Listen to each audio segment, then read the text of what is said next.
بسم اللہ الرحمن الرحیم۔ آج کی اس ویڈیو میں ہم ادب کے بارے میں تھوڑا سا بتائیں گے کہ جیسے کہتے ہیں کہ ادب پہلا قرینہ ہے محبت کے قرینوں میں۔ اگر محبت ہے اور محبت میں ادب نہیں ہے تو حال وہی ہوگا جو ابلیس کا ہوا تھا۔ ابلیس جو ہے وہ عبادت چھوڑنے کی وجہ سے ابلیس نہیں بنا تھا۔ ابلیس جو ہے وہ محبت نہ ہونے کی وجہ سے ابلیس نہیں بنا تھا۔ ابلیس کے اندر ادب نہیں تھا۔ اور آج میں آپ کو اس میں چھوٹی سی ایک استاد کے ادب کی مثال دوں گا۔ ایک اللہ کا پیارا بزرگ جو تھا وہ سٹیج پہ کھڑا ہو کر تقریر کر رہا تھا، موٹیویشن دے رہا تھا، لوگوں کو درس دے رہا تھا، اور درس بھی اسلام کے مطابق تھا۔ لوگ بڑے توجہ سے اور انہماک سے اس درس کو سن رہے تھے، سننے میں بڑے مشغول تھے۔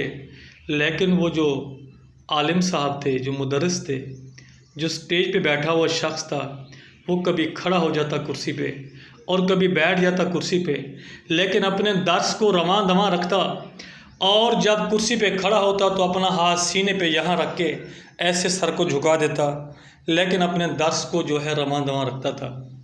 تو میرے بھائیوں، اس دوست کا، اس معلم کا درس چلتا رہا۔ جب اس کا درس ختم ہوا تو میزبان وہاں پہ کھڑا ہوا، کہتے ہیں معلم صاحب آپ کا درس اتنا اچھا تھا کہ ہمارے دلوں میں گھر کر چکا ہے، ہمارے دلوں کو موم کر گیا ہے، لیکن آپ کی ایک چیز کی مجھے سمجھ نہیں آئی کہ آپ کبھی سٹیج پہ کھڑے ہو جاتے تھے اور کبھی سٹیج پہ بیٹھ جاتے تھے، اور جب کھڑے ہوتے تھے ایسے لگتا تھا کہ جیسے کوئی آپ کے سامنے آ گیا ہو، آپ بادب طریقے سے اس کا استقبال کر رہے ہوں، تو ہم ادھر ادھر دیکھتے تھے، ہمیں تو کچھ بھی نظر نہیں آتا تھا۔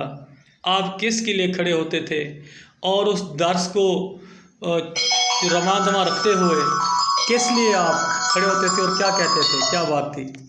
تو میرے بھائی، اس معلم نے کہا کہ پیارے دوستو، میں جس سٹیج پہ کھڑا ہو کے یہ درس دے رہا ہوں، اس کے سامنے میرے استاد محترم کا گھر ہے۔ وہ جو سامنے دروازہ نظر آ رہا ہے وہ میرے استاد محترم کا ہے، اور میں درس دینے میں جب مشغول تھا، میری نظر پڑی کہ اس دروازے سے میرے استاد صاحب کا 4 سال کا بیٹا کھیلتے کھیلتے باہر آیا۔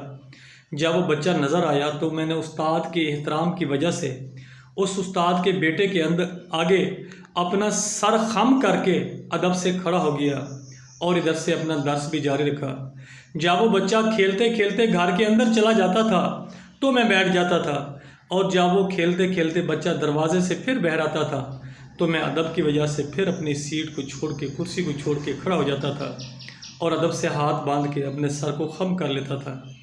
تو میرے بھائیوں، کیا اس شخص کے اس ادب کرنے کی وجہ سے، کیا اس شخص کی اس تعظیم کرنے کی وجہ سے اس کی عزت جو ہے وہ کم ہو گئی؟ نہیں۔ اگر اس کے اندر ادب اتنا تھا، اپنے استاد محترم کا ادب اتنا تھا، تو آج وہ ایک سٹیج پر بیٹھ کے معلم بن کے درس دے رہا تھا۔